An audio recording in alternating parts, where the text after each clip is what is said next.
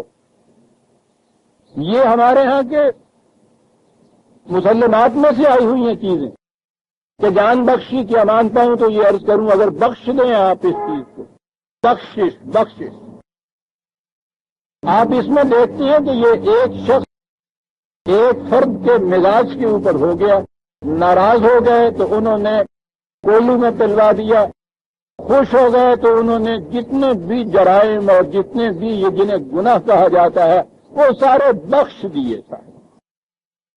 یہ ہے تصور آپ کے۔ اسی لیے مرنے والے کے لیے دعائے مغفرت، بخشش کی دعا، اللہ اس کو بخش دے۔ ذرا گہرائی میں جائیے تو جیسا میں نے عرض کیا تھا کہ اس ایک تصور سے ہی پورے دین کی بنیاد ہل جاتی ہے۔ اگر کوئی ایک لفظ میں پوچھے کہ قرآن نے ایک بنیادی تصور کیا آ کر دیا تھا تو میں بلا تعامل کروں گا کہ قرآن نے انسان میں سائنٹیفک ایٹیٹیوڈ پیدا کیا ذہن کے اندر۔ بہت بڑی چیز ہے اور بہت بڑا انقلاب۔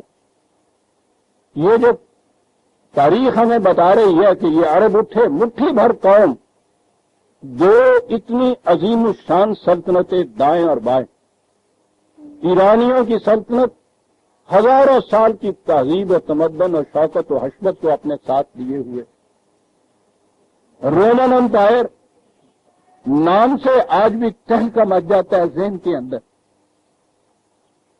یہ ایرانیوں کی قدیم مجوسی تصورات کو لیے ہوئے، رومنز کی قدیم عیسائیت کے تصورات کو لیے ہوئے، ان کے مقابل میں یہ عرب اٹھے اور انہوں نے دیکھتے ہی دیکھتے دیکھا کہ ان دونوں تہذیبوں کو نہیں، دونوں سلطنتوں کو ملیا میٹ کر کے رکھ دیا۔ اس کے اسباب کے لیے بڑی تحقیقات ہوتی ہیں، بہت کچھ توجیحات بیان ہوتی ہیں، لیکن اس میں زیادہ کسی کاغذ کی ضرورت نہیں ہے۔ قرآن پہ نگاہ اگر ہو تو سمجھ میں بات آ جاتی ہے کہ یہ کیا چیز تھی عربوں کی کہ جن کی بنا پہ یہ اس طرح اتنی عظیم سلطنتوں کو، اہل ایران کی تو کیفیت یہ تھی کہ وہ عربوں کے خلاف جنگ کرنا باعث ننگ سمجھتے تھے اپنے لیے۔ یہ کیا چیز تھی جس کی وجہ سے عربوں کو اس طرح محیر العقول کامیابی حاصل ہوئی کہ وہ چھا گئے ان کے اوپر؟ جواب اس کا ایک ہی لفظ کے اندر ہے کہ قرآن کریم نے اس قوم کو سائنٹیفک ایٹیٹیوڈ دیا۔ سائنٹیفک ایٹیٹیوڈ کیا ہے؟ وہی جو میں 3 لفظ دہرایا کرتا ہوں اور بنیاد ہے اس چیز، اور وہ قرآن سے ہی لیے گئے ہیں، اگرچہ آج وہ سائنس کا مسلمہ ہے آپ کے ہاں۔ لا یا قانون کی ڈیفینیشن جو ہے if then اور آخری چیز آلویز، اگر یہ کرو گے تو یہ ہوگا اور ہمیشہ ایسا ہی ہو، بس یہ لا بن جاتا ہے۔ حکم اور قانون میں فرق یہ ہے، حکم کسی ایک بات کے لیے ہوتا ہے، اگر تم یہ کرو گے تو یہ ہوگا، تم اگر میرا یہ کام کر دو گے تو میں 2 روپے دوں گا، یہ حکم ہے۔ اور اگر یہی چیز مستقل ہو جائے کہ یہ ہمیشہ ایسا ہی ہوگا تو یہ حکم قانون بن جاتا ہے۔ یہ جو لوگ کہتے ہیں کہ قرآن کریم نے تو خدا کا اذن اور اس کا امر اور یہ الفاظ استعمال کیے ہیں، اس لیے یہ ہے کہ صاحب جب خدا کا حکم ہوگا تو ہو جائے گا، خدا کی اجازت ہوگی تو ہو جائے گا، اذن اور امر وغیرہ کے الفاظ کے تو معنی یہ ہیں۔ ٹھیک ہے، ایک دفعہ کوئی کام کرانا ہو یا بات کہنا ہو تو وہ اذن اور حکم کے تو الفاظ آتے ہیں، اور جب یہ آ جائے کہ لا تبدیل لکلمات اللہ، کہ ایک دفعہ جو ہم نے حکم دیا ہے مستقلاً وہی ہوگا، اسے قانون کہا جاتا ہے۔ ایفن دن کی جو بات ہے وہ تو دونوں جگہ رہتی ہے، آخری شرط جو ہے کہ وَلَن تَجِدَ لِسُنَّتِ اللَّهِ تَبْدِيلًا، آلویز یہ ہوگا، یہ قانون بن جاتا ہے۔ ساری سائنس کی بنیاد اس مسلمہ پر ہے کہ اگر یہ کیا جائے تو اس کا یہ نتیجہ نکلے گا اور ہمیشہ وہی ہوگا. کنڈیشنز اگر وہی مہیا کر دی جائیں تو اس قانون کے ماتحت جو ہے کہ ایسا کرو گے تو یہ نتیجہ نکلے گا، اور جہاں وہ کنڈیشنز ہوں گی ہمیشہ ایسا ہوگا. اسے عزیزان من لا کہتے ہیں. اور سائنس کی ساری عمارت اس لا، اس قانون، اس مسلمے پر اگر یہ کرو گے تو یہ ہوگا. کس اعتماد سے وہ یہاں سے ایک راکٹ کو چاند میں بھیج دیتے ہیں؟ اعتماد یہ ہے کہ اگر اس میں یہ چیزیں فنکشن کرتی رہیں تو یہ اس رفتار سے محفوظ وہاں تک پہنچ جائے گا، اور جب تک یہ یوں فنکشن کرتی رہیں گی ہمیشہ پہنچتا رہے گا. قانون بن گیا. یہ دو قومیں جو میں نے ابھی گنائی ہیں، ان کی کیفیت کیا تھی؟ ان کا ایٹیچیوڈ ان سائنٹیفک. عیسائیت کے اندر طے یہ بات تھی کہ کام کرنے سے، اعمال سے کچھ نہیں مل سکتا. حضرت مسیح کے کفارے پہ ایمان لانے سے نجات و جنت حاصل ہو جاتی. یعنی صرف یہ مان لیجئے کہ حضرت مسیح نے اپنی جان دے کر میرے گناہوں کا کفارہ ادا کر دیا، مان لیجئے صرف یہ، تو تمہارے سارے گناہ دھل گئے. آپ دیکھتے ہیں موسٹ ان سائنٹیفک ایٹیٹیوڈ. اس میں قانون کی بات ہی کوئی نہیں آتی. اسی لیے تو یورپ میں جب انگریزی زبان میں بھی اس کے ترجمے فیتھ ہوئے ہیں، فیتھ کے معنی یہ ہے کہ جس میں یہ علت و معلول، کاز اینڈ ایفیکٹ، قانون کی بات نہ ہو، تو ایک بات کو آپ مان لیں اور وہ پھر ٹھیک ہے. یہ مان لیں کہ حضرت عیسیٰ علیہ السلام نے جان دی تھی میرے گناہوں کے کفارے کے طور پر، مان لیں صرف اس بات کو. آپ دیکھتے ہیں کہ اس میں کوئی قانون کی بات نہیں، کاز اینڈ ایفیکٹ کی چیز نہیں، علت و معلول نہیں. مانیے یہ ہوگا. یہ آپ غور کیجئے گا، جسے ہم ایمان کہتے ہیں، مسلمات کسی جو ہے تسلیم کرنا، کتنی بڑی بنیادی چیز ہے کاموں کے لیے. وہ یہ چیز تھی عیسائیت کے اندر. دوسری طرف ایران، مجوسیت کا عقیدہ تقدیر کا، کہ ہر شے پہلے سے طے شدہ ہوتی. خدا کے ہاں سے یہ طے شدہ چیزیں ہیں، کوئی اسے بدل نہیں سکتا، ویسا تو ہو کے رہنا ہے. جب یہ چیز آپ کے یہاں آ جائے، موسٹ ان سائنٹیفک ایٹیٹیوڈ جسے کہیے، یعنی میرے کرنے سے کچھ ہو ہی نہیں سکتا، میں کچھ کر ہی نہیں سکتا. یہ چیز جو ہے یہ مان لیجئے کہ ہر شے خدا کے حکم سے پہلے سے طے شدہ ہے، ویسے ہی یہاں وہ ہو کر رہے گی. انسان کی ساری قوتیں ختم ہو جاتی ہیں یہاں پہنچ. یہ ہے بنیادی اسباب عزیزان من. میں نے ابھی دونوں کو گنائے، یہودیت اور ہندوت بعد میں آئے گی. امیڈیٹلی فوری جو قومیں ان کے سامنے تھیں، عربوں کے جن کے ساتھ ان کا تصادم اور تقابل ہوا ہے، وہ یہ دو قومیں تھیں. یہ دونوں قومیں وہ ہیں جن میں آپ دیکھتے ہیں کہ ان کے مذہب کی بنیاد ان سائنٹیفک تصور پر. قرآن نے آ کے ان عربوں کو بتایا یہ تھا کہ ان تھا. سارا قرآن آپ دیکھیے عزیزان مان، ان اور فا پہ چلتا ہے سارا. اگر یہ کرو گے تو یہ ہوگا اور ہمیشہ ہوگا. لن تجد لسنت اللہ تبدیلا لا مبدل لکلمات اللہ. ان تھا اور لا مبدل، لا کی ڈیفینیشن ہے عزیزان مان. موسٹ سائنٹیفک ایٹیٹیوڈ جسے آپ کہیں، یہ ایٹیٹیوڈ دے دیا تھا عربوں کو اس تعلیم میں. یہ ذہنیت ان کے اندر پیدا کر دی کہ یوں کیا جائے گا تو یہ ہو. عہد میں شکست ہوتی ہے، وہ پوچھتے ہیں کہ یہ کچھ ہے خدا کی طرف سے. وہ کہا جاتا کہ ان سے پوچھو کہ تم نے وہاں سے اس طرح سے رخ یوں بدلا تھا نا، یہ اس کا نتیجہ ہے. سائنٹیفک ایکسپلینیشن جسے آپ کہتے ہیں. کیا کیا جائے؟ وہ یہاں سے غلطی ہوئی تھی اس لیبارٹری میں، فارمولے میں، ٹیسٹ کرنے میں، ایکسپیرینس کرنے میں، ایکسپیریمنٹ کرنے میں. وہاں پھر واپس چلے جاؤ، وہاں سے ہی فارمولہ لے آؤ تو یہ نتیجہ نکلا ہے. یہ واپس چلے جاؤ، توبہ، صحیح فارمولہ کر دو، اصلاح، من تاب و اصلح، اور اس کے بعد پھر وہی فے آتا ہے عربی. دیکھیے گا قرآن میں جو پہلے فے تھا نا، اگر یہ کرو گے تو پھر یہ ہوگا. جہاں وہ نہیں ہوتا اس کے بعد یہ کہتا ہے کہ کھڑے ہو کے سوچو. فتفکروا، سوچو کیا کہیں غلطی ہو گئی، ڈیٹیکٹ کر لی غلطی یہ ہو گئی، اب کیا کروں؟ صحابہ چلو واپس وہاں جہاں سے غلط موڑ مڑے تھے. ٹھیک ہے، انڈو کرو جو غلط ہوا ہے. کر دیا جی، میں پہنچ گیا ہوں پھر اسی چوراہے پہ لیبارٹری میں فارمولے کے اسی ٹکڑے پہ پہنچ گیا ہوں. پھر اسلحہ اب صحیح طریقے کے اوپر فالو کر دو. پھر عزیزان من قرآن کو پڑھیے گا اس انداز جھوم اٹھیں گے آپ. اور یہ ہے راز، وہ انتم الاعلون کتنی بڑی چیز ہے، سب پہ غالب آ جاؤ گے. کیسے؟ ان کنتم مومنین، اگر مومن ہو جاؤ گے. وہی اس کا تھا. یہ تھا، یہ تبدیلی تھی جو کی گئی تھی. یہ تھا جو عرب بنا دیا گیا تھا. یہ وہ تبدیلی تھی پیدا کی گئی جس کے اندر کہیں ایکسیپشن نہیں، کہیں استثناء نہیں، کوئی ایگزیمپشن نہیں. ذہن میں سب سے بڑی ہستی جو آ سکتی ہے وہ نبی اکرم صلی اللہ علیہ وسلم کی ہے. ان کے سامنے بھی، ہمارے سامنے بھی، قیامت تک کے لیے ہمارا ایمان کے بعد از خدا بزرگ تو ہی قصہ مختصر.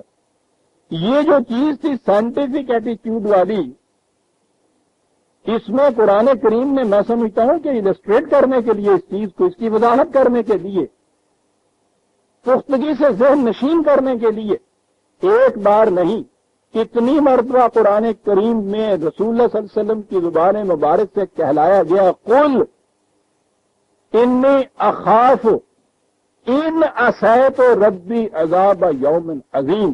ان سے کہہ دو، اعلان کر دو کہ اگر میں بھی خدا کے قانون کے خلاف کچھ کروں گا تو اس کا نتیجہ مجھے بھی بھگتنا پڑے. نو ایگزیپشن، کوئی استثناء نہیں، نو ایگزیمپشن. سیدھی سی بات ہے کہ یعنی رسول اللہ صلی اللہ علیہ وسلم سے جب یہ کہلا دیا گیا تو تاب گناہ کیا رسک. آپ نے غور کیا یہ چیزیں قرآن میں کیوں نہیں ہوئی ہیں؟ وہی ان ایسات، وہی سائنٹیفک ایٹیٹیوڈ کہ اور تو اور رہے صاحب ایک طرف. رسول بھی کہہ رہا ہے، کہلوایا گیا ہے کل. یہ نہ کہہ دیں لوگ کہ خدا نے صرف کہہ دیا کل. کہو ان سے، بتاؤ انہیں کہ میں بھی اگر قانون کی، خدا کے قانون کی خلاف ورزی کروں گا مجھے بھی یہ نتیجہ بھگتنا پڑے گا. یہ تھی چیز بھی نرموں کے اندر پیدا کر دی.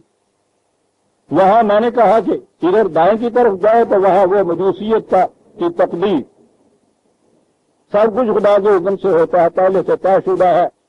وہی ذلت دینے والا، وہ عزت دینے والا، وہ ملک دینے والا، وہ چھین لینے والا بندہ بشر ہے، یہ تو کچھ کر ہی نہیں سکتا. یہ ایک عقیدہ ان کے یہاں. آپ سوچ سکتی ہیں کہ اس عقیدے کے مقابلے میں جب یہ کام آ جائے جس کا یہ ہو کہ یہ کرو گے تو یہ ہوگا، یہ نہیں کرو گے یہ نہیں ہوگا، یہ ٹھہر کیسے سکتے تھے ان کے سامنے؟ وہ بات یوں ہی نہیں ہے. تاریخی اعتبار سے بڑی اہم بات ہے کہ جب وہ گورنر ایران کا شکست کھا کر گرفتار ہو کر حضرت عمر کے سامنے آیا ہے اور آپ نے یہ پوچھا ڈائریکٹلی کہ کہو اس سے پہلے کہ تمہاری کیفیت یہ تھی کہ عربوں کے ساتھ جنگ کرنا باعث ندامت آپ سمجھتے تھے، اب تمہیں کیا ہو گیا ایرانیوں کو؟ وہی کہ وہی ہو، اور یہ وہی عرب ہیں، کوئی دو چار نسلیں ان کی آگے نہیں بڑھی ہیں، وہی ہیں جو کل تک تم ان کے ساتھ جنگ نہیں کرتے تھے. اب جس میدان میں یہ جاتے ہیں بھاگتے پھر رہے ہو، تمہارا بادشاہ پنچکی میں جا کے پناہ لے رہا ہے، ہوا کیا تمہیں؟ حضرت عمر اس سے پوچھتے یہ دیکھنے کے لیے کہ ان کی نگاہ کہاں تک جاتی ہے. بات بھی ہے، بات ایک فکرے کی عزیزان من، سارا راز آ جاتا ہے، ساری تاریخ اسلام کی اس میں آ جاتی ہے. اس نے کہا کہ بات بڑی صاف سی ہے عمر، اس سے بیشتر جب مقابلہ ہوتا تھا تو ایک طرف ایرانی ہوتے تھے، ایک طرف عربی ہوتے تھے. ایرانیوں کے مقابلے میں عرب تنہا شاہی کچھ نہیں تھا. اب جہاں مقابلہ ہوتا ہے، غور سے سنیے عزیزان من، راز ہے اس کے اندر. اب جہاں مقابلہ ہوتا ہے ایک طرف تو ایرانی ہوتے ہیں تنہا، دوسری طرف عرب ہوتے ہیں اور ان کے ساتھ ان کا خدا ہوتا ہے، ان دو کو ہم شکست نہیں دیتا۔ ایران کا گورنر یہ بات بتا رہا۔ یہ خدا ساتھ کیا چیز ہوتی تھی جسے کہتے ہیں خدا ساتھ ہوتا تھا؟ خدا کا دیا ہوا یہ قانون ان کے ساتھ، یہ سائنٹیفک ایٹیچیوڈ ان کا بنا دیا گیا، ان کا تو نہیں مقابلہ کر سکتے ہیں۔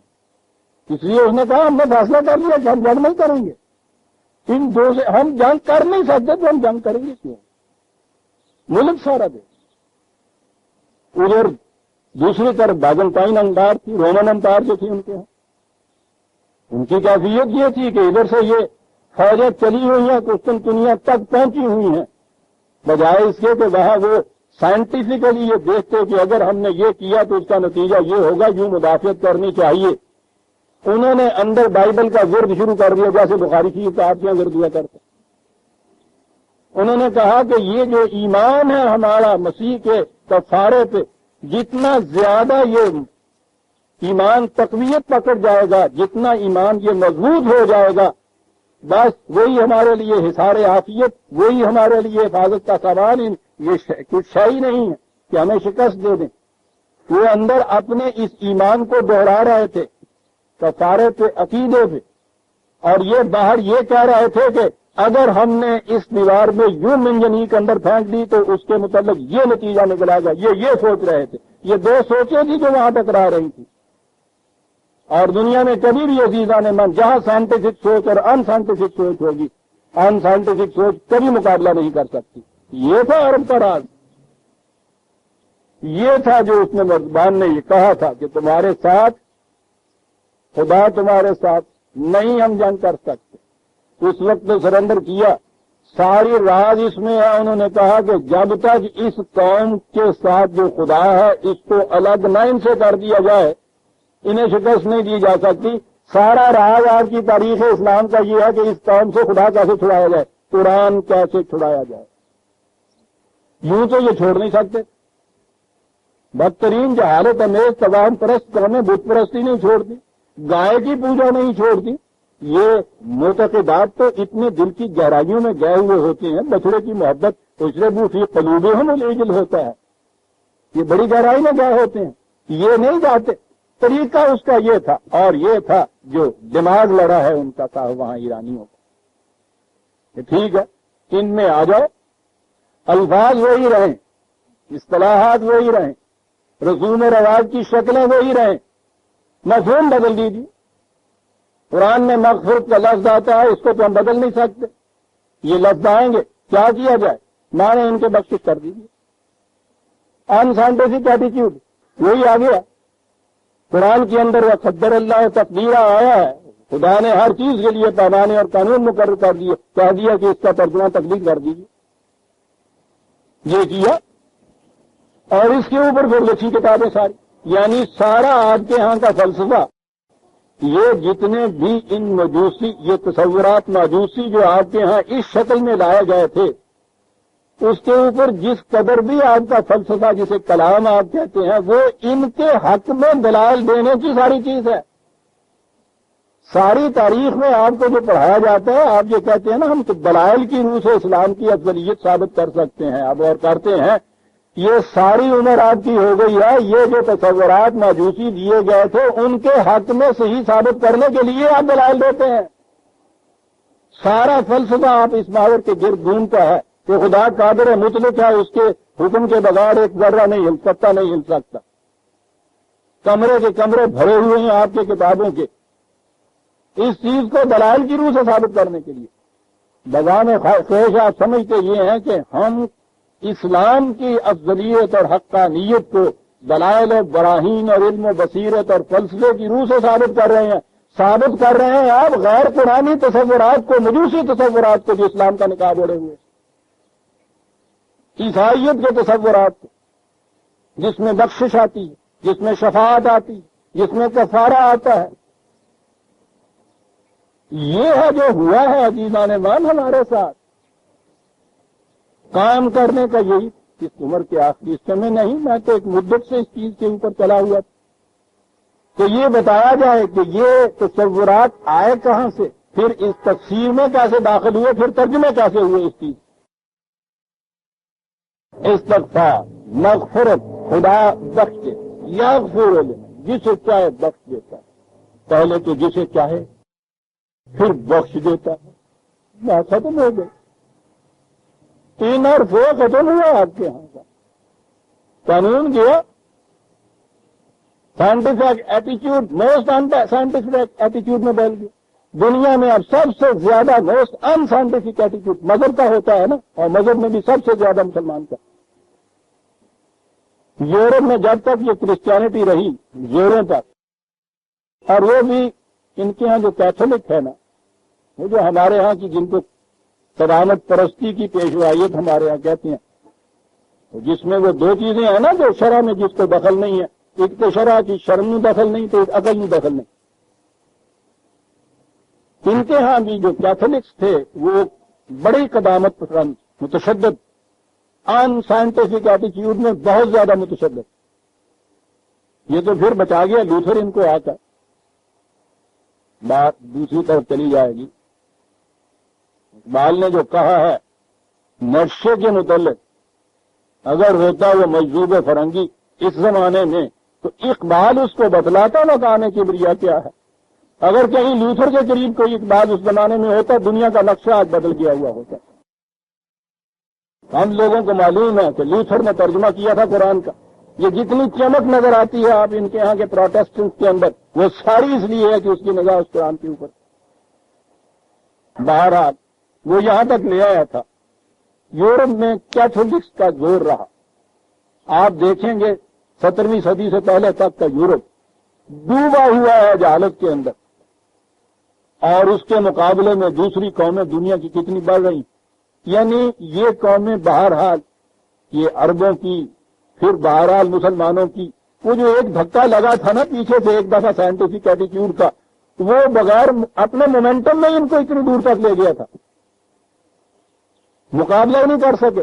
ایران نے تو یہ کیا، وہ تو مسلمان ہو کے یوں آگے، اور وہ آگے جو کچھ کیا وہ میں بتاؤں گا تاریخ میں۔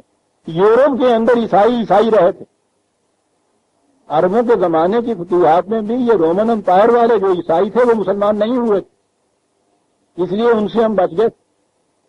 اپنے ہاں ان کے ہاں یہ جزام اور کوڈ جو تھا ان سائنٹیفک ذہنیت اور ایٹیچیوڈ کا، یہ وہاں یورپ میں چھایا ہوا تھا۔ یورپ اس دن اس نے تبدیلی حاصل کی جب ان کے ہاں یہ لوگ نیوٹن اور کوپرنیکس اور یہ لوگ پیدا ہوئے، جنہوں نے ان سے کہا کہ بابا تم اور تمہارا خدا اور یہ تمہارا بخشش کے عقیدے گر گئے کی 4 دیواری کے اندر، خدا کے لیے ہمیں زندگی کے راستوں میں کچھ سوچنے دو۔ اور یہاں انہوں نے سائنٹیفک ایٹیچیوڈ پیدا کیا۔ یورپ کی ساری ترقی کا راز اس میں ہے نا۔ آج بھی جو مار پڑ رہی ہے دنیا میں، جتنی قومیں دنیا میں سائنٹیفک ایٹیچیوڈ سے دور ہیں ان کو زیادہ مار پڑ رہی ہے۔ جو ایٹیچیوڈ جن کا ہے ان میں پھر اس ایٹیچیوڈ میں تقابل ہے کہ کوئی اس میں عملاً کتنا آگے چلا جاتا ہے، کتنی ڈسکوری زیادہ کر رہا ہے، کتنی زیادہ انوینشن کر رہا ہے، ان کا آپس میں یوں تقابل ہے۔ اور یہ جو قومیں ہماری طرح کی قومیں ہیں ان کے ساتھ تو بات ہی اتنی ہے کہ کہاں تک ان سائنٹیفک ہے۔ قرآن نے کیا بتایا؟ قانون وقافات عمل، ہر کام ایک نتیجہ پیدا کرتا ہے، اور کام میں وہ دل میں گزرنے والے خیالات کو بھی لے کے آ گئے۔ اصل میں تو کام کی بنیادی خیالات ہوتی ہے جو پہلے ابھرتی ہے۔ کسی کام کے متعلق خیال آپ کو نہ آئے کام ہو ہی نہیں سکتا، وہ یہاں سے پکڑتا ہے نیچے۔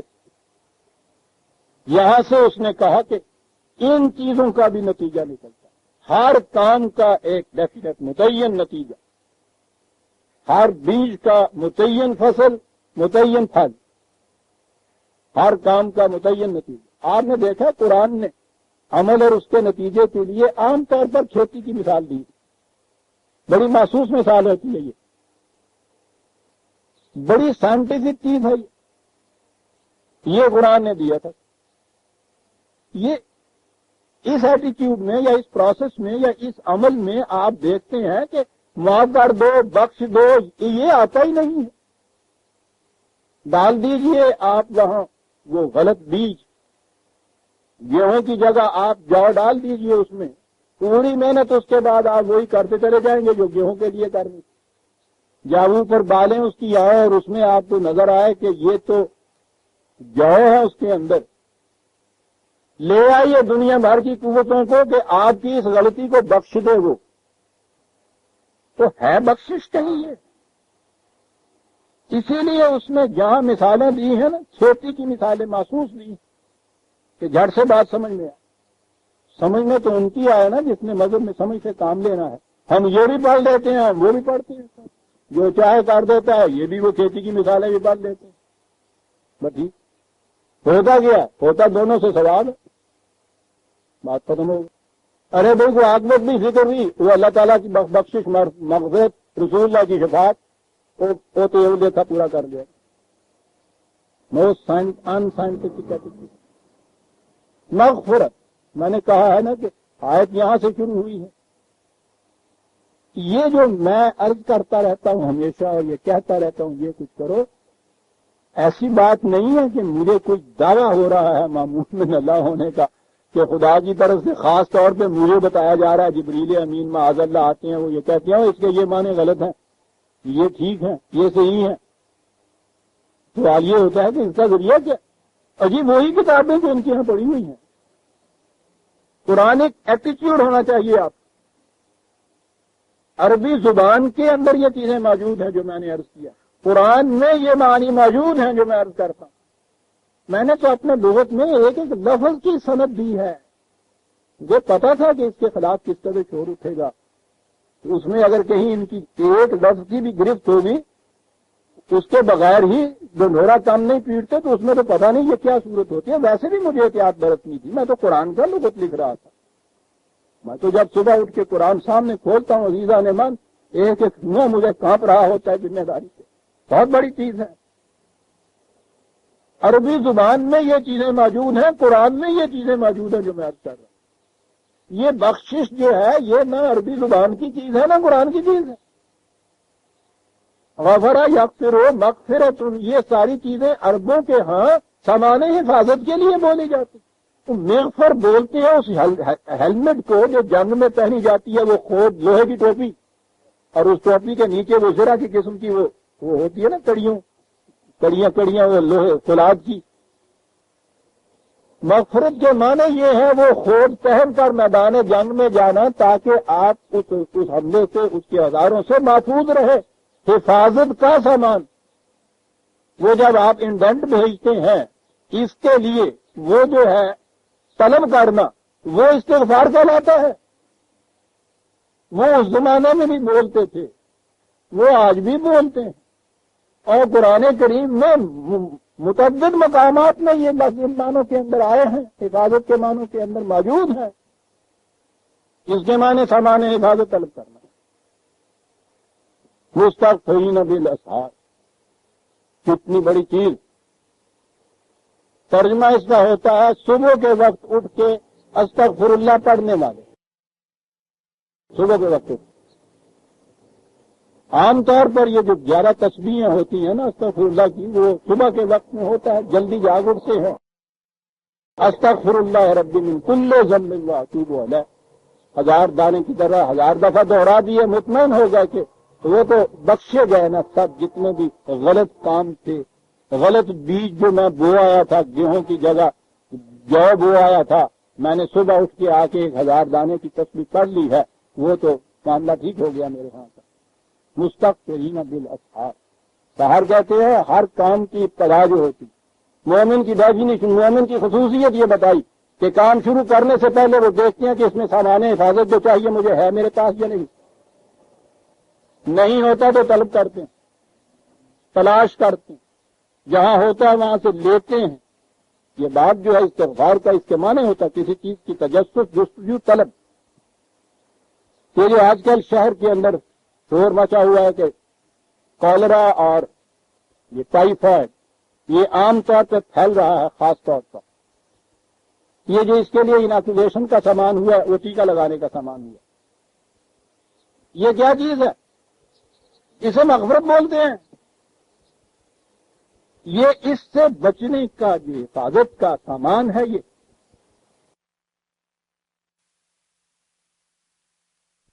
پہچانے کا سامان، یہ جب آپ ڈاکٹر کے پاس جا کے کہتے ہیں کہ مجھے یہ انیکولیٹ، مجھے یہ بچوں کو کر دیجئے، تو یہ استغفار ہے۔ وہ جب انیکولیٹ کرتا ہے آپ کو تو یہ مغفرت ہے، پریونٹیو ہے۔ قرآن آگے بھی گیا۔ پھر تیسرا ایٹیٹیوڈ جو میں نے ابھی عرض کیا تھا کہ پھر بتاؤں گا، یہودیوں کے ہاں یہ ایک چیز تھی کہ ایک دفعہ کی لغزش غلطی پھر اس کی بازیابی نہیں ہو سکتی، خواہ 3 ہی دن کے لیے جہنم میں رہنا پڑے، وہ وہاں 3 دن کے لیے اندر رکھ دیتے ہیں، پھر اس کے بعد ان کے بڑے آ جاتے ہیں، وہ ان کی ضمانت دے کے چھڑا کے لے جاتے ہیں۔ وہ جہنم میں نہ صحیح پولیس حوالات سے صحیح، لیکن وہ کہتے یہ ہیں کہ اس میں یہ چیز نہیں تھی، بازیابی کی صورت نہیں تھی۔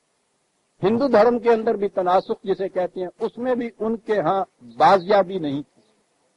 قرآن کہتا ہے کہ یہ تصور بھی غلط ہے۔ پریونٹیو چیزیں یقیناً ہونی چاہیے، لیکن اگر کسی وقت کچھ اس قسم کی لغزش ہو گئی ہے تو اس کے بعد جسے آپ کیوریٹو کہتے ہیں، وہ جو اس وقت کا علاج آپ کرتے ہیں، کسی ڈاکٹر سے پوچھئے، وہ بتائے گا کہ بنیاد اس کی یہ ہے کہ آپ کے اندر جو ریزسٹنس کی پاور ہے، قوت مدافعت ہے، ہم اس کو زیادہ انکریز کرتے ہیں، اس کو بڑھاتے ہیں، تاکہ یہ جو تباہ کن جراثیم، نقصان پہنچانے والے عناصر اندر گئے ہیں، ان کا مقابلہ اندر کی قوت اس طرح سے کرے کہ وہ انہیں شکست دے دے۔ وہ یہ جو قوت ہوتی ہے مدافعت کی، اس کو زیادہ کرتے چلے جاتے ہیں، بڑھاتے چلے جاتے ہیں۔ قرآن اس کو بھی مغفرت کہتا ہے، کہتا ہے بازیابی کی شکل ہو سکتی ہے پیدا، لیکن وہ یہ کہتا ہے کہ اس میں دیر نہ کرنا۔ وہ جو ہے انہ من سوا با جہالتن، وہ آیت غلطی سے، جہالت سے، پہلی چیز تو اس میں جہالت کی، دانستہ کرنے سے تو قانون شکنی ہو جاتی، یہ کیا جائے۔ اور اس کے بعد کہا ہے کہ اس میں تاخیر نہ کی جائے، فوراً ڈاکٹر کے پاس پہنچا جائے، اس کے بتایا جائے، جلدی علاج کرا لیجیے گا، تاکہ وہ فوراً قوت مدافعت کو ذرا زیادہ بڑھا دیں، اور وہ جو تدبیریں اس نے کرنی ہے یہ کر دی جائے، اس سے نکل آتا ہے۔ پھر اس کے بعد تقویت کے لیے وہ غذا بتاتے ہیں، آپ کو اس قسم کی دیجیے، پھر وٹامنز بتاتے ہیں۔ یہ ساری چیزیں کیا ہوتی ہیں؟ یہ سامان حفاظت بہم پہنچاتی ہیں۔ قرآن نے کہا ایک اصول دیا عزیزان من، کہا ٹھیک ہے، ہو جاتا ہے اس طرح سے لغزش، آ جاتی ہیں اس قسم کی چیزیں، کیا طریقہ کیا جائے اس کے بعد؟ یہاں تو آپ کسی سے پوچھئے ہو، کہیں گے کہ خدا سے مغفرت کی دعا مانگی جائے، بخشش کی دعا مانگی جائے، استغفار کی تسبیح پڑھی جائے، یہی چیز۔ قیامت تک پہنچنا ہے آپ نے تو پھر بھی یہ چیز ہے کہ جنت تو بخشش سے ملتی، یا پھر شفاعت کا عقیدہ آپ کے یہاں ہے، وہی کفارے کا عقیدہ وہاں سے ملتی ہے۔ قرآن کا سائنٹیفک ایٹیٹیوڈ جو ہے، اندازہ لگائیے عزیزان من، 4 لفظوں کے اندر پورا اصول بیان کر گیا۔ کہا کہ ٹھیک ہے، ہو سکتی ہیں ناہمواریاں پیدا، لغزش ہو سکتی ہے، اس کا طریقہ کیا ہے؟ ان الحسنات یذہبن السیئات، 11/115، 11/115۔ یاد رکھو، ناہمواری والی بات ایک ہو گئی ہے، تم چاہتے ہو کہ اس کے نقصان سے بچ جاؤ، طریقہ اس کا کیا ہے؟ زیادہ سے زیادہ ہمواریاں پیدا کرنے والے کام پیدا کرو، زیادہ سے زیادہ کرو، اس کا نقصان جو ہے اس سے بھی بچ جاؤ، اور وہ تلافی بھی ہو جائے اس چیز کی جو ہو چکا ہے نقصان۔ ان الحسنات یذہبن السیئات، 11/115۔ جن کا یہ ایٹیٹیوڈ پیدا کیا تھا، جن کے اندر اس قسم کا سائنٹیفک، جنہیں اب مومن کہا جاتا ہے، ان کی خصوصیت قرآن نے بتائی ہے، یدرؤون بالحسنات السیئات، 13/22، 13/22۔ وہ لغزشوں کے نتائج کو، ناہمواریوں کو دور کرتے ہیں، اور اچھے کام کر کے، جن کو ترجمہ یوں کہہ لیجیے، اور ہمواریوں کے کام کر توازن برقرار رکھنے والے کام ان کا ترجمہ صحیح ہو سکے گا۔ توازن بگڑ گیا، جسے کہتے ہیں بیماری آ جاتی ہے، کسی مالک سے پوچھیے گا سائنٹیفک طریقے پہ، وہ کہتے ہیں کہ اندر توازن بگڑ جاتا ہے، کوئی خلط بڑھ جاتی ہے، کوئی کم ہو جاتی ہے۔ اس توازن کو برقرار رکھنا جو ہے، اس کا نام شفا یا صحت ہوتی ہے۔ اس کے لیے لفظ قرآن کے یہاں حسنات ہیں، جس کا ترجمہ نیکی کیا گیا پھر ایران میں جا کر۔ یہ ہے طریقہ۔ آپ دیکھتے ہیں جو میں نے پہلے کہا تھا کہ سائنٹیفک ایتھک جہاں تک عمل اور اس کے نتیجے کا تعلق ہے، قرآن کریم بنیادی طور پہ ساری تعلیم عزیزان من قانون مکافات عمل کی، یہ کام کرو گے یہ نتیجہ نکلے گا، اور اس کے لیے ہر فرد جو ہے اس کو اس نے ذمہ دار قرار دیا، اپنے عمل کا، اپنے کام کا، نہ ذمہ دار کوئی دوسرا اور نہ اس سے کوئی چھڑانے والا تھے۔ آگ میں انگلی ڈال دیجئے، اس نے کہا ہوا کہ یاد رکھو انگلی جل جائے گی، سخت درد ہوگا اس کے بعد۔ قانون، آگ میں انگلی ڈالو تو اس کا نتیجہ درد ہوگا، آلویز جب ڈالو گے یہ ہوگا،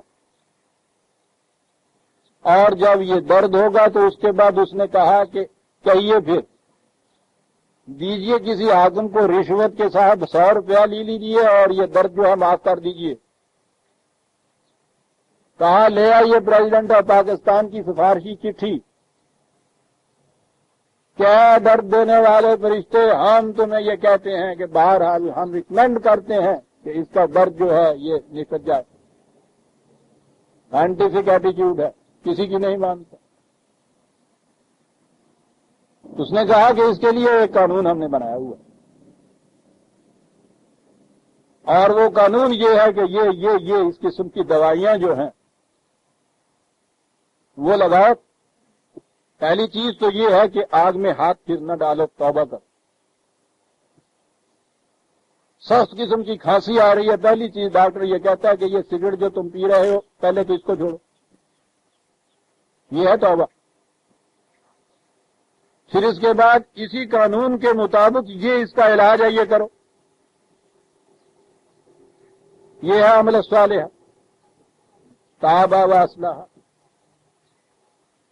کہا اس سے وہ جو نقصان ہے درد کا اس سے بچ جاؤ گے، اور اس کے لیے یہ جو کہا ہے کہ جو کرو گے بھگتنا پڑے گا۔ 4 لفظ عزیزان من سورہ بقرہ کے آخر کی آیت جو ہے، للہ ما فی السماوات والارض لہا ما کسبت وعلیہا ما اکتسبت، اور جھومی عربی زبان کی جامعیت کے اوپر کہ وہ 2 ہی پرپوزیشن یا جار جن کو کہتے ہیں حروف، ایک میں لام ہے دوسرے میں علا ہے، دونوں میں کسبہ ورب ہے۔ یہ لام آتا ہے فائدے مند کی چیزوں کے لیے، جو بھی کوئی قانون کے مطابق کام کرتا ہے لہا اس کا منفعت بخش نتیجہ اسے ملتا ہے، وعلیہا ما اکتسبت، اور جو بھی اس کے خلاف کام کرتا ہے اس کا نقصان رسا نتیجہ اس کے خلاف جاتا ہے۔ لہا کسی کے حق میں جانا، علیہا کسی کے خلاف جانا۔ اور پھر بات آگے چلے تو پھر تو اور ہی دلچسپ بات آتی ہے، عزیزان من کہاں چلاؤ یہ کسبت اور اکتسبت، لہا ما کسبت و علیہا ما اکتسبت۔ اکتسبہ کے ہوتا ہے ایسے کام کرنا کہ جس میں صرف اپنا ہی فائدہ مقصود ہے، کسبہ ہوتا ہے وہ کام کرنا جس میں اپنا اور دوسروں کا فائدہ بھی مقصود ہو۔ کہا کہ نیکی یہ ہے کہ وہ کرو جس میں تمہارا اور دوسروں کا فائدہ بھی مقصود ہو۔ غلط یہ ہے کہ اپنا ہی فائدہ سوچو، اس کا نقصان ہوگا۔ لہا ما کسبت و علیہا ما اکتسبت، قرآن ہے۔ بنیادی طور پہ جو میں عرض کر رہا تھا اس کو ذہن میں رکھیے گا۔ سائنٹیفک ذہنیت کی ایٹیچیوڈ قرآن جو پیدا کر رہا، تم سینکیا کھاؤ گے تم ہلاک ہو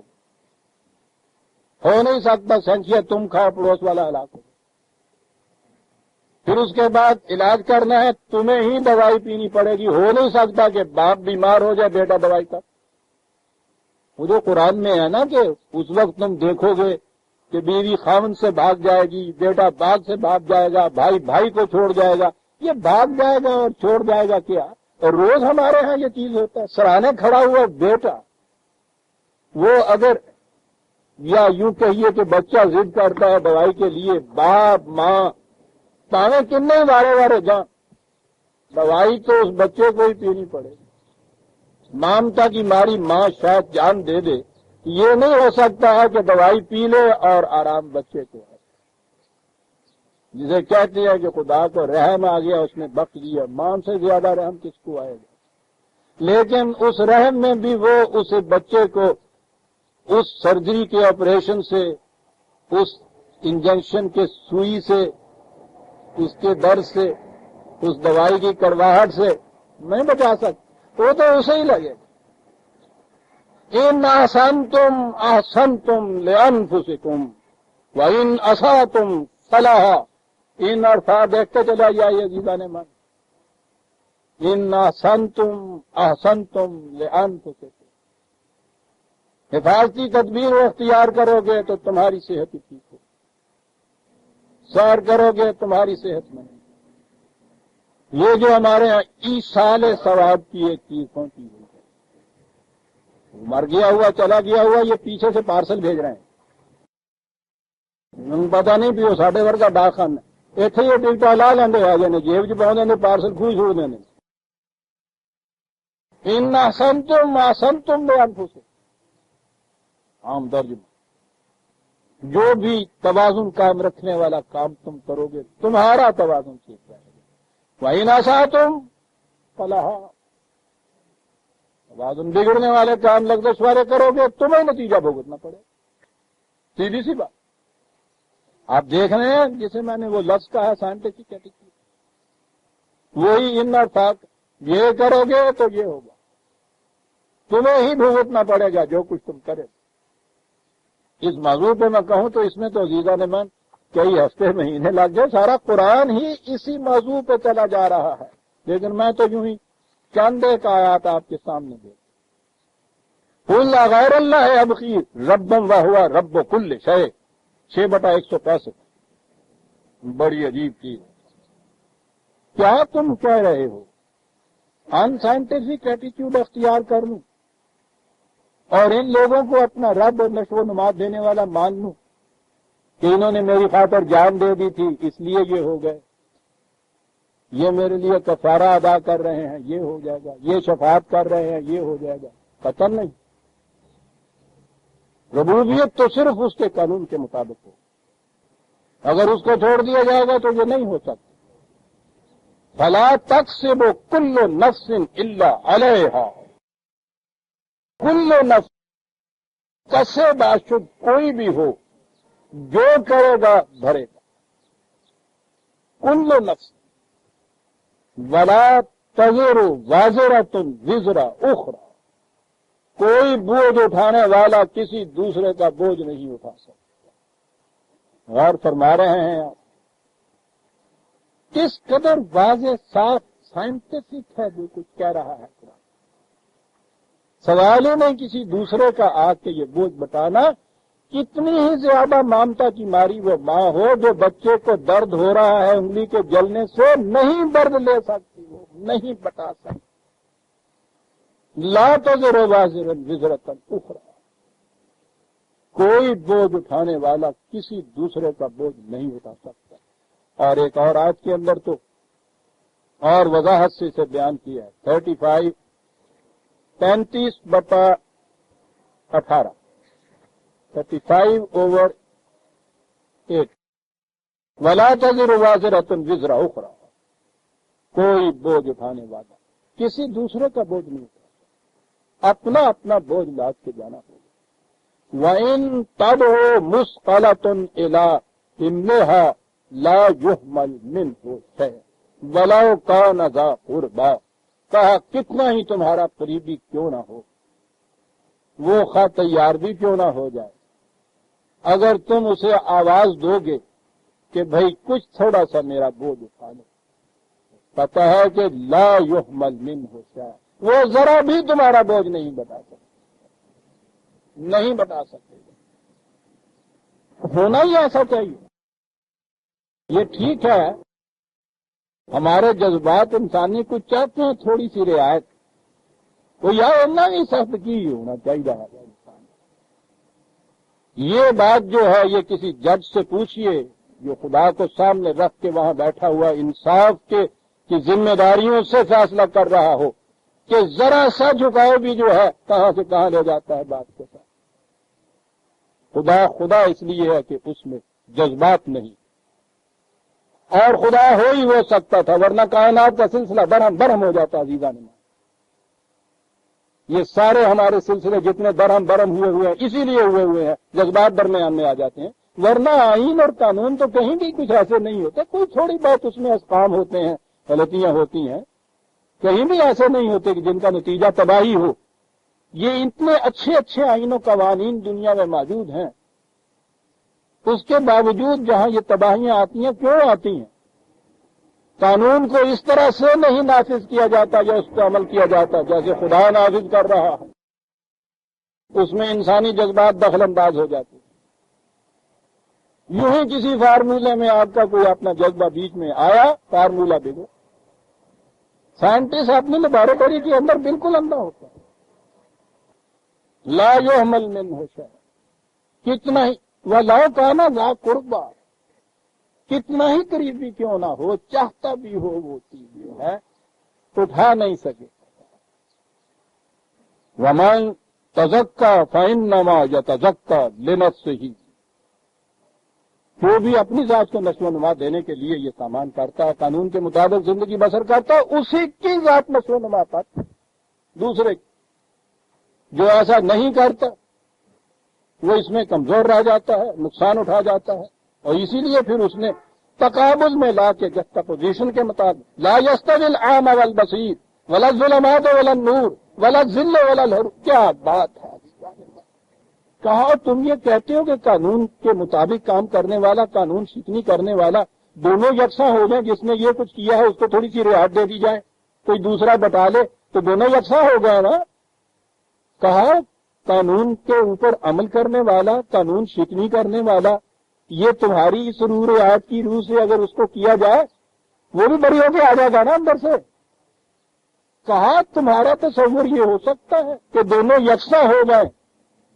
کہا بات اگلی تو آگے جا کے سمجھاؤں گا، بتاؤ یہ کہ اندھا اور آنکھوں والا برابر ہو سکتے ہیں؟ تاریکی اور روشنی ایک جیسی ہو سکتی ہے؟ دھوپ اور چھاؤں کبھی ایک جیسی ہو سکتی ہے؟ اگر ایک جیسی نہیں ہو سکتی تو سن لو وما یستوی الاحیاء والاموات، مردہ اور زندہ بھی برابر نہیں ہو سکتے. باقی رہا رسول، اس نے کہا ان انت الا نذیر، نہیں ہے کہ تو بھی ان کی شفاعتیں کرتا پھرے گا، رعایتیں بخشتا پھرتا گا، مغفرت کی دعائیں بخشش کی کرتا. ان انت الا کنسٹرکشن دیکھ رہے ہیں آپ رسول، اور تو بھی تیری حیثیت صرف اتنی ہے کہ ان کو بتا دو کہ آگ میں انگلی ڈالو گے تو جل جائے گی، بس. تو بھی ان کا درد نہیں بتا سکتا، اس لیے کہ اس نے تو خود کہہ دیا تھا کہ ان عصیت ربی یوم عظیم، میں خود ڈرتا ہوں کہ اگر میں نے آگ میں انگلی ڈالی تو میری بھی یہی کیفیت ہوگی. ایسی اعتدال کی زندگی بسر کرنے والا رسول، پاک باز، پاک سیرت، پاک تینت، کتنی تھوڑی سی عمر، 63 سال کی عمر، بہت ہو گئے. جب حضور کو وہ بخار آیا ہے تو آپ نے فرمایا کہ وہ جو یہودیوں نے گوشت سالن میں زہر دے دیا تھا، اس میں شبہ نہیں کہ میں نے وہ بوٹی نگلی تو نہیں تھی، چبائی تو تھی، لیکن اس سے ہی میں نے دیکھا تھا کہ زہر اثر کر گیا اور وہ آہستہ آہستہ اثر کرتا رہا. یہ بخار تو اسی کا مجھے نتیجہ نظر آتا ہے. انی اخاف ان عصیت ربی عذاب یوم عظیم. کہا یہ کہ نہیں اٹھا سکے. لہذا عزیزان من، یہ تصور کہ کسی کے لیے بخشش کی دعا کرنا یا بخشش مانگنا، یہ بخشش کا سوال جتنا ہے، یہ سارا سوال عیسائیت کا ان سائنٹیفک تصور. اور اس کا نتیجہ تو پھر گداگری ہے. ہم تو مانگتے ہی بخشیش ہیں خدا سے، یا اللہ بخش دے، یا اللہ بخش دے. سویرے آگے فقیر بھی ہو کچھ کم پسند، کوئی بخشیش دے دی ہوگی کسی نے، اس سے بھی ہم بخش دے کہتے ہیں. بہشت فی سبیل اللہ ہم قرآن اس کو کہتا ہے. بگو ہندی مسلمان راج خوش بات، کیا وہ بہشت بہر ارباب ہمم است اور بہشت بہر وہ کرم است. بگو ہندی مسلمان راج خوش بات. قرآن کی روح سے تو وہ بہشت میں ملتا ہے، وہ تو جرت میں بہادریوں اور ہمتوں کا صدقہ ملتا ہے. کہتا ہے یہ ہندو مسلمان سے کہو، یہی اجمی مسلمان، تو خوش رہو مست رہو، بہشت فی سبیل اللہ ہم است. اللہ واسطے بھی ملتی ہوں ہے یہ بہشت تنوع لبے گی. تو پتہ نہیں ہے کہ یہ ملا نہیں کرتی. صحت عزیزہ نے من نہ خریدی جا سکتی ہے، نہ بخشش سے مل سکتی ہے، نہ سفارش سے مل سکتی ہے. یہ تو آپ کے اندر کی ایک چیز قانون کے اتباع سے مل سکتی. اندر ہے آپ کے ہاں یہ چیز جو ہے باہر سے نہیں خریدی جا سکتی. جنت تیری پوشیدہ تیرے خون و جگر میں.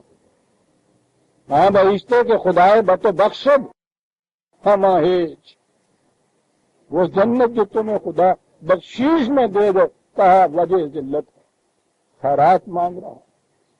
تا جزائے عمل تست چنات چیزیں ہست. ایک کام کا نتیجہ ہو تو پھر ہے جنت لینے کے قابل، ورنہ اگر بخشیش میں ملتی ہے تو کہتا گداگری یا خیرات ہے جس کو تو دے رہا. بات ساری وہی ہے عزیزوں نے من، قرآن کا سائنٹیفک ایٹیچیوڈ اور یہ مذہب کا ان سائنٹیفک ایٹیچیوڈ. کوئی مصیبت آئے، کوئی دعا آئے، بچ جاتی ہیں. اب تو ہمارے وہاں بچوں کو بھی یہ سکھایا جاتا ہے، سکولوں میں کالجوں میں بچ جاتی ہیں سفید چاندنیاں. آیا ہے کریمہ کا وید ہو رہا ہے وہاں. مصیبت یہ ہے قرآنی گھرانے کی بچیاں وہاں کی. اس دن بچی نے ان سے کہہ دیا مجھ سے کہ مس اگر یہ اس سے امتحان، وہ کہتی تھی کہ اس امتحان میں پاس ہو جاؤ گی، تو اس نے کہا سال بھر جو تم ہم سے کہتی رہی ہو کہ محنت کرو کام کرو امتحان میں پاس ہو جاؤ گی، اگر یہ بات تھی تو سال بھر ہمیں مصیبت میں کیوں بھوگتا پہنچایا؟ چادر بچھا دینی تھی، یہ ہو جاتا. انہیں اسکولوں کاٹ دیتا. ہاں جی بھائی، اس قسم کے کافر کا کیا داخلہ اس اسلام میں؟ جی بخشش میں قومی بخشش کے اوپر آ گئی. اتنے امکانات آپ کے یہاں عزیزان من، اتنی پوٹینشیلٹی اس ملک کے اندر پاؤں کے نیچے دفن ہے آپ کے سب کچھ. عادت یہ پڑ گئی ہے کہ روٹی بھی بھیک کی مانگ کے کھا رہے ہو. یہ ہے عزیزان من ایک غلط نظریے کا نتیجہ. ہم سائنٹیفک قومیں کرتی یہ ہیں، پھر ان کو شرم حیا بھی نہیں ہے.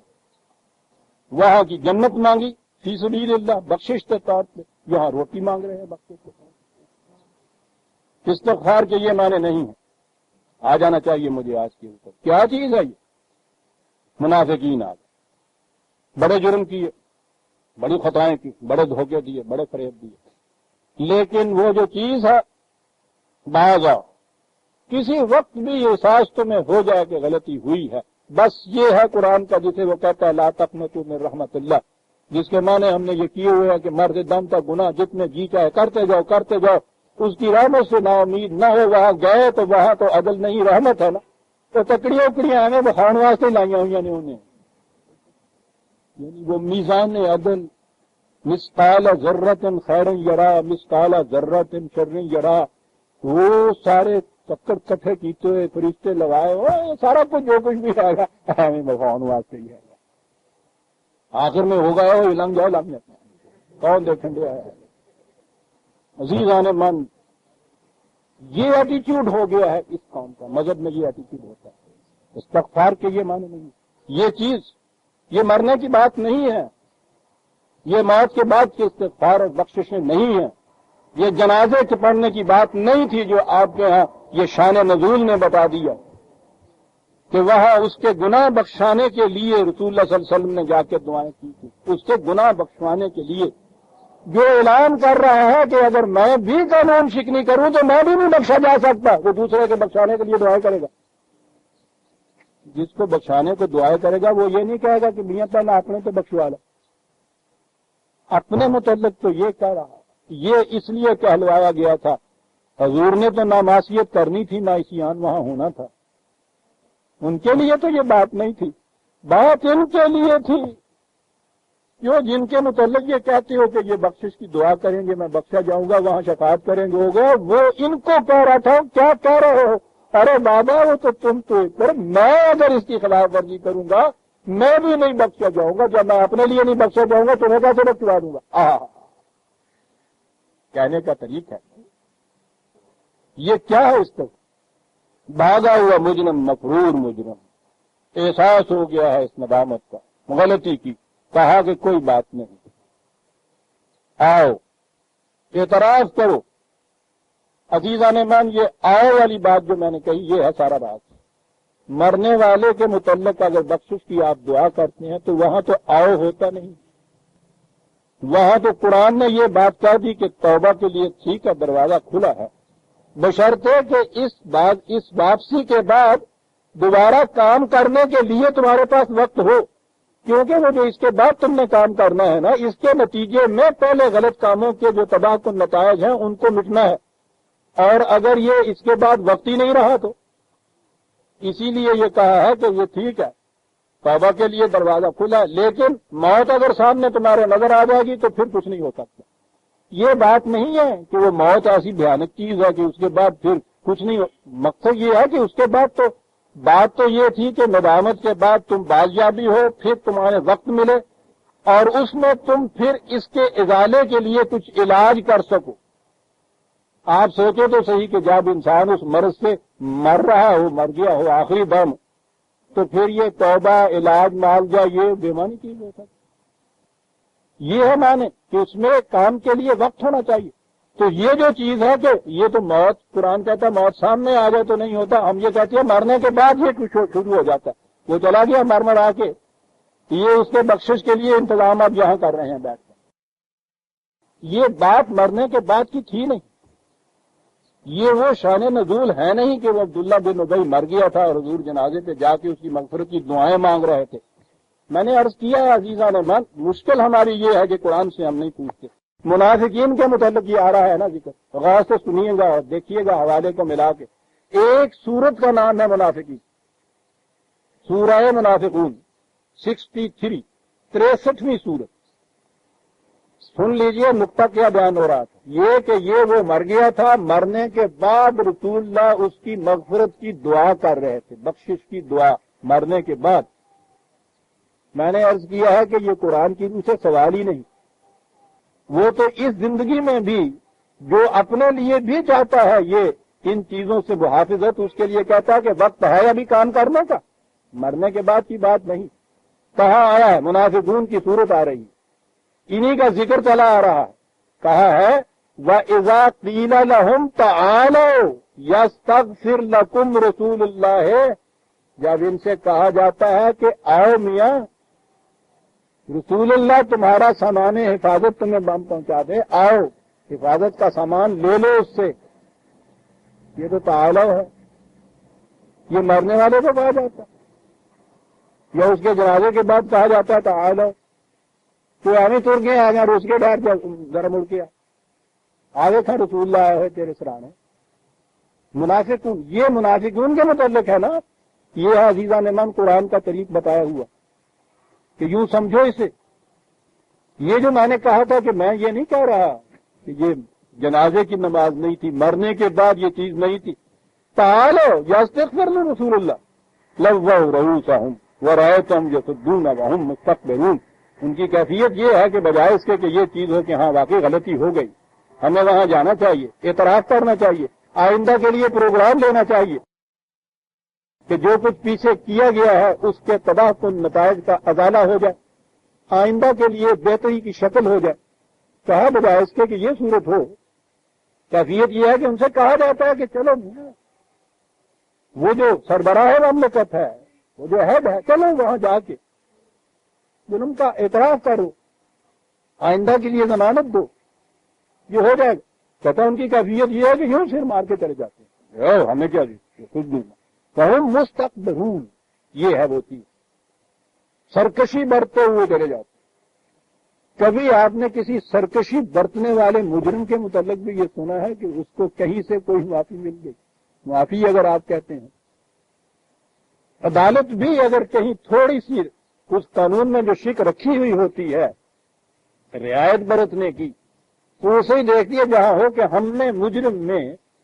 اصلاح کی صلاحیت محسوس کی تو ہم نے اس کو یہ رعایت دی، اور جو وہاں جا کے یہ کچھ کہے کہ ٹھیک ہے جی 14 سال کی سزا دے رہے ہیں نا آپ 21 کی دیجیے، جب باہر آؤں گا اسی دن بدلا لوں گا، یہ دیکھیے وہ مستقبرون، ذہنیت ان کی یہ ہے۔ تو ان کی کیفیت، جن کی ذہنیت یہ ہو ان کے متعلق کہا استغفر لہم اور لا تستغفر لہم ان تستغفر لہم 70 مرۃ فلن یغفر اللہ، یہ ہے وہ کہ بابا جن کی ذہنیت یہ ہو ان کے متعلق اس کا امکان ہی نہیں ہو سکتا، تم 1000 بار چاہو کہ کسی طرح سے یہ مجرم نہ رہے، کسی طرح ان طریقوں سے باز آ جائیں، کسی طرح سے یہ بچ جائیں، 1000 چاہو تم، یہ جو ہے نا 70 مرۃ، یہ بات کے 70 دفعہ حضور نے کہا کہ صاحب مجھے معلوم ہوتا تو میں 71 بار جنازے کی نماز پڑھ دیتا، یعنی یہ شان نزول ہو رہا کہ 70 کہا ہے نا خدا نے۔ پتہ نہیں یہ لوگ شاید ایرانی تھے اس لیے ان کو پتہ نہیں تھا اتنا عربی زبان کا بھی، یہ جو عربی زبان میں یہ 70 اور یہ 70 اور یہ چیزیں آتی ہیں نا 60 17 70 700، یہ بیان ہی ان معنوں میں آتا ہے جہاں ہمارے ہاں ہوتا کہ تمہیں میں نے 20 دفعہ کہا کہ وہاں نہ جاؤ، تو یہ نہیں ہوتا کہ میں نے گن کے بتایا، 100 بار تو میں کہا اس کے مطلب میاں تم اس کو 1000 بار کیوں نہ کہو، یہ گنتی نہیں ہوتی، ان کو عدد و تامہ کہتے ہیں زبان میں، کہ ایگزیکٹ اس کے ہاں گنتی نہیں ہوتی، یہ تاکید کے لیے آتے ہیں کہ تم 100 بار بھی ان کے متعلق جی میں یہ کہو۔ رسول اللہ صلی اللہ علیہ وسلم کے متعلق یہ قرآن نے بتایا ہے کہ ان کی تباہی کے اوپر آپ کا جی بڑا کڑتا تھا، بڑے ہی مشفق ہمدرد طبیب تھے، بڑا جی کڑتا تھا، مریض کی باتیں بتالیوں بات پرہیزیوں کے اوپر جی کڑتا تھا، اور قرآن کریم حضور سے یہ بار بار کہتا تھا کہ تمہارے کڑنے سے نہیں کچھ ہو سکتا، یہ ذہنیت اپنی بدل لیں گے تو پھر ہو جائے گا۔ ایک جگہ کہا ہے کہ ہم تو ایسا محسوس ہو رہا ہے کہ تو اپنی جان ہلکان کر لے گا ان کے پیچھے، ارے بابا دیکھو تو صحیح، جو سرکشی برتے، جو منہ پھیر کے چل دے، جس کی کیفیت مردوں کی سی ہو جائے کہ سنے ہی نہیں، تمہارا جی کا کڑنا، اتنی ہمدردی کرنا اسے کیا فائدہ دے سکے گا؟ یہ وہ کہا ہوا وَهُمْ مُسْتَكْبِرُونَ، ان کے لیے یہ ہے یا 100 بار 1000 بار بھی ان کے لیے تم اگر چاہو کہ ان کی حفاظت کا سامان ہو جائے وہ ہو ہی نہیں سکتا، اس لیے کہ وَهُمْ مُسْتَكْبِرُونَ۔ طریقہ کیا ہے؟ یہ تھی 63/5 عزیزان من، قیل لہم تعالوا، آؤ، یہ آؤ کی بات دوسری جگہ اس کا طریقہ بتایا ہے، اس قدر جامع عزیزان من، اور جو اسلامی نظام یا اسلامی مملکت میں جو پوزیشن ہوتی ہے سربراہ مملکت کی، پھر خدا کی اس میں ایک پوزیشن، خدا کے قانون کی، اس کے اختیارات اپنے نہیں ہوتے، وہ قانون کے ہوتے ہیں، قانون کے مطابق یہ فیصلہ کرتا ہے۔ اتنے بڑے اہم مسائل عزیزان من ایک آیت کی 4 لفظوں میں بیان کر دیا۔ پہلے تو یہ ہے 4/64، 4/64، وَمَا أَرْسَلْنَا مِن رَسُولٍ إِلَّا لِيُطَاعَ بِإِذْنِ اللَّهِ، رسول بھیجا اس لیے جاتا ہے کہ قانون خداوندی کے مطابق اس کی اطاعت کی جائے۔ مذہب میں ہر شخص اپنے اپنے طور پہ جیسے جی چاہتا خدا کی اطاعت کرتا پھرتا، دین میں اپنے طور پہ نہیں اطاعت ہوتی، ایک مرکز ہوتا ہے، ایک نظام ہوتا ہے، اس کے فیصلوں کی اطاعت کی جاتی۔ کہا رسول ہم بھیجتے اس لیے ہیں، ورنہ اگر خالق ان اخلاقیات کی اطاعت انفرادی طور پہ کرنی ہوتی تو ٹھیک ہے، ہم کسی پہاڑ کی پتھر کی چٹان پہ لکھ دیتے، ہیمورابی کے قوانین کی طرح تم لوگ پڑھ لیتے اپنے طور پہ یہ کرتے، تو یہ نظام یہ نہیں ہے، اس کے لیے رسول بھیجنا پڑتا تھا۔ بہرحال یہ بات اور وَلَوْ أَنَّهُمْ إِذْ ظَلَمُوا أَنفُسَهُمْ، وہ لوگ کہ جو اپنے اوپر کچھ زیادتیاں کر بیٹھیں، جہاں بھی قرآن نے ان جرائم یا گناہ جسے آپ کہتے ہیں یہ گنایا ہے، کہا یہ ہے یہ اپنے خلاف تم زیادتی کرتے ہو، بظاہر دوسرے کے خلاف کرتے ہو، در حقیقت تمہارے اپنے خلاف یہ ہوتا ہے۔ میں پھر دوسرے وقت عرض کروں گا قرآن کی روح سے جرم اور اس کے اثرات اس کا جو موسٹ سائیکولوجیکل اسپیکٹ ہے جو قرآن نے نفسیاتی چیز بتائی ہے، بہرحال کہا یہ کہ اپنے خلاف جو زیادتی تم کر لیتے ہو وہ لاؤ، اگر جاؤ کا اے رسول وہ تیرے پاس آئیں، دیکھا آپ نے کاہے کے لیے؟ فاستغفر اللہ، آئیں تیرے پاس کہ جو کچھ ہم سے وہ غلطیاں ہو گئی ہیں، ہم لغزشیں کر چکے ہیں، ندامت ہے، اعتراف کرتے ہیں، وہ جو اس کے نقصان رساں نتائج ہیں اس سے ہمیں حفاظت دے دی۔ کہا کہ رسول کو ذاتی طور پہ اس کا اختیار نہیں کہ وہ کہہ دے کہ اچھا جاؤ تم نے یہ کہہ دیا ہم نے معاف کیا۔ ہیڈ آف دی اسٹیٹ ہے، یاد رکھیے، قرآن کی روح سے ہیڈ آف دی اسٹیٹ کو بھی یہ اختیار نہیں ہوتا کہ وہ آج خود یہ کہے کہ یہ جاؤ۔ کہا فاستغفر اللہ، وہ آ کے یہ کہیں گے کہ قانون خداوندی کی روح سے ہمارے لیے یہ سامان حفاظت دے دیجیے، رسول کی ذات کی کیفیت نہیں۔ فاستغفر لهم الرسول، رسول پھر اس قانون کو اسٹڈی کرے، اس کو دیکھے، اس کے بعد یہ دیکھے کہ ہاں اس میں ہے اس قسم کی پروویژن، ان کی حالت کیفیت ایسی ہے، سچے دل سے یہ دیانت سے، امانت سے، نیک نیتی سے اس طرف آ گئے ہیں، اس لیے ما قد سلف جو ہے پیچھے جو ہو گیا ہے اسے کہا جائے کہ وہ سابقہ جرائم جو ہے ان کی بات پرس تم سے نہیں ہوگی۔ اگر وہ رسول جو ہے وہ دیکھے کہ ان قوانین خداوندی وہ آئے ہیں، آگے کہہ رہے ہیں کہ خدا کے قانون کی روح سے ہمارے لیے سامان حفاظت دے دے، رسول کی اپنی حیثیت نہیں ہے، وہ حیثیت یہ ہے واستغفر لهم الرسول، رسول ان کے لیے پھر یہ دیکھے کہ اس کی روح سے یہ ہو سکتا ہے۔ وہ کہا کہ اگر یہ چیز یہ پیدا کریں گے لوجد اللہ توابا رحیما، خدا کو یہ دیکھیں گے کہ ان کی طرف لوٹ کے چلا آیا، وہ پھر آتا ہے خدا ہی کے درمیان میں رسول کی وساطت کیوں آ گئی؟ اس کے پاس کیوں آئے؟ اپنے ہی طور پہ گھر میں بیٹھے ہوئے مصلے پہ 1000 تسبیح کا دانہ کیوں نہ پھیرنے کا جو ہمارے ہاں ہوتا ہے۔ میں نے 2 مقام صرف گنائے عزیزان ایمان، اس قسم کے 20 مقام ہے قرآن میں جہاں یہ کہا ہے کہ ان کے لیے ضروری ہے کہ یہ آئیں، وہ جو مملکت کا نمائندہ ہے، ہیڈ آف دی اسٹیٹ یا اس کے نیچے نمائندہ اس کا، اس کے پاس آئیں، وہاں آ کے اعتراف کرے، وہ چھان بین کرے، پھر قانون کو کنسلٹ کرے، پھر یہ دیکھے کہ اس میں اگر ہے تو پھر ان سے یہ نہ کہے کہ جاؤ میں نے تمہیں معاف کیا، لوجد اللہ، کہے کہ جاؤ خدا کے قانون میں یہ چیز تھی اس لیے تمہیں اس سے معافی ملی۔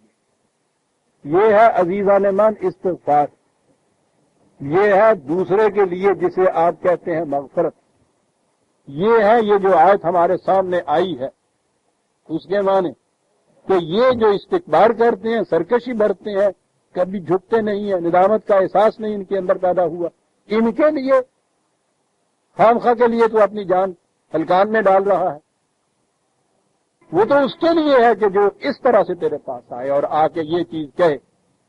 یہ ہے عزیزان مان اس آیا مقدسہ میں یہ جو کہا گیا ہے کہ اگر 70 بار بھی استغفار کرے اور یہ اس کیفیت سے تمہارے پاس نہ آئے ہوں اپنے طور پر، ان کے لیے یہ کچھ تو چاہے سوال ہی نہیں ہے کہ انہیں یہ حفاظت کا سامان مل جائے کسی طرح سے، بیٹھا رہے گھر میں، ڈاکٹر کتنا ہی ہمدرد کیوں نہ کلینک کے اندر بیٹھا ہوا کھول رہا ہو، یہ جب تک مریض آبادہ نہیں ہوگا اس کے لیے علاج کے لیے اس کو کسی صورت میں بھی مغفرت نہیں مل سکتی۔ اب اگلی چیز جو رہی کہ صاحب یہ جنازہ کی نماز پڑھی جاتی ہے، دعا بھی کی جاتی ہے، پھر یہ کیا ہے؟ اس کے لیے آگے آتی ہے آیت 84 وَلَا تُصِلَّ عَلَىٰ أَحَدٍ مِّنْهُمْ أَبَدًا وَلَا تَقُمْ عَلَىٰ قَبْرِهِ، تو یہ یہاں نہیں، ابھی وقت بھی ہو گیا ہے لیکن یہ بات چونکہ آگے آ رہی ہے اس لیے یہ چیز میں وہاں بیان کروں گا جا کے کہ کیا کہا ہے قرآن نے اس کے لیے۔ یہ ہے آج ہم ایک ہی آیت ہم نے لی، سورہ توبہ کی آیت 80، 81 سے ہم آگے لیں گے جا کے۔ ربنا تقبل منا انک انت السمیع العلیم۔